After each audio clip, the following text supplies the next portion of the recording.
বন্ধুরা, good evening. আমি good evening বললাম জন্য তোমরা সবাই গুড ইভিনিং কম দিছো। এই অনেকগুলো চিনি দিয়েছি, চিনিগুলো কম দিয়েছি। যাই হোক, আজকে অনেকদিন পরে কফি খাবো, তাও নিজেদের টাকায় বাবু।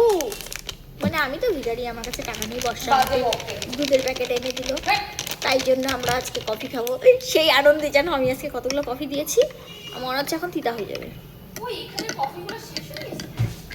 ওই যে একটা আছে তো, একটা গোটা প্যাকেট ভর্তি, মানে নতুন খুলছি, আজকেই খুললাম, এখনই খুললাম। ইয়া সই আমি কি, তুমি চিনি আনতে গেছো? তুমি কি আজকাল বেশি চিনি খাচ্ছো? আমার সুগার লেভেল বাইরে গেছে, পিসিওডি তে সুগার লেভেল বাইরে যায় না। তোমাকে চিনি কম খাইতে বলছে না ডাক্তার?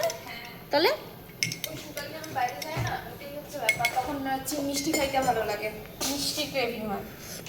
এবার মাঝে মধ্যে স্ট্রং কফি। আজকে আমি রাত্রে ঘুমাবো না, আমার রাত্রে ঘুমানো নিয়ে যত রাজ্যের প্রবলেম জানো তো, কি আর বলবো, দুঃখের কথা বাবু। আমি তো 2টা ঘুমের ওষুধ খাইলেও মনে হয় আমার ঘুম তাই আসে না। জন্য আমি আজকে তিতা কফি খাচ্ছি। কালা কফি খাচ্ছি না, সাদা কফি খাচ্ছি, মানে লাল কফি খাচ্ছি, বাট তিতা কফি খাচ্ছি। তাই আমি আজকে ডিসাইড করেছি আমি আজকে ঘুমাবোই না।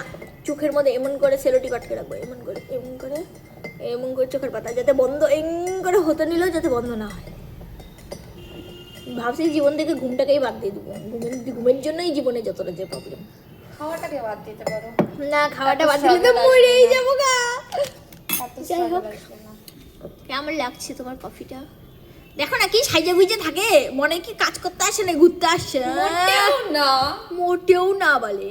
কেমন হচ্ছে কফি? ভালো হয়েছে। অনেকদিন পর সবকিছুই ভালো লাগে, যেমন খিদার সময় পান্তা ভাতও ভালো লাগে তেমনই। যাই হোক, আমরা কফি খাই, তোমরাও চা খাও। Tata, bye bye.